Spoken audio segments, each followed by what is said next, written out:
DIY automatic sanitizer dispenser. Hello there electronic enthusiasts and hobbyists. In one of our previous blogs, we made a DIY Arduino hand sanitizer dispenser. That project was made under limited resources but was functional, yet I wasn't satisfied with that project. So today in this blog we will make a much more efficient version of a touchless sanitizer dispenser. We will learn to design the circuit which is based on pure electronics, later order a circuit using an online PCB manufacturing service. At last we will bring it all inside a beautiful enclosure and mount it on our front door, so it can be used every time someone enters. First, let's discuss the basic idea of this project and then we will discuss specific components or systems. The basic goal of this project is to dispense alcohol hand rub or say hand sanitizer without touching the bottle, for which we will need a sensor, a device that can understand sensor data and translate it to something that can be used to mechanically dispense the alcohol hand rub or hand sanitizer. For sensor, we have a lot of options like IR sensor, proximity sensor, ultrasonic sensor, even radio proximity sensors can be used. All of them have their advantages and disadvantages, yet the best and cheapest option would be IR sensor, which due to super high demand is either out of stock or overpriced. So I chose to make my circuit.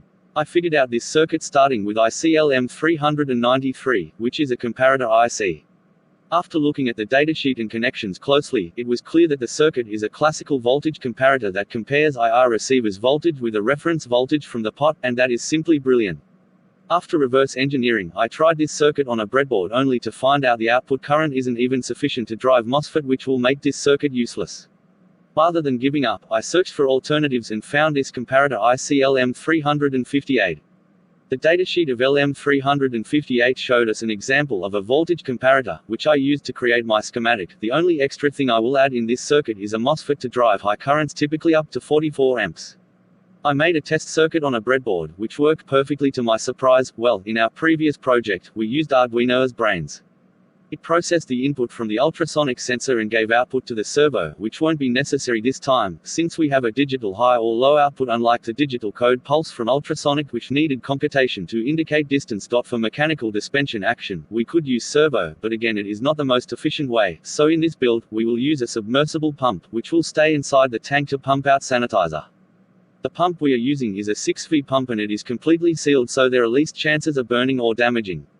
Now conclusively we have a sensor, which can directly drive the pump using MOSFET, removing the need for Arduino and reducing the overall cost drastically. We will test this already built circuit on the breadboard by adding a pump to make sure it works as expected. Be noted that the circuit diagram is attached below with proper labeling.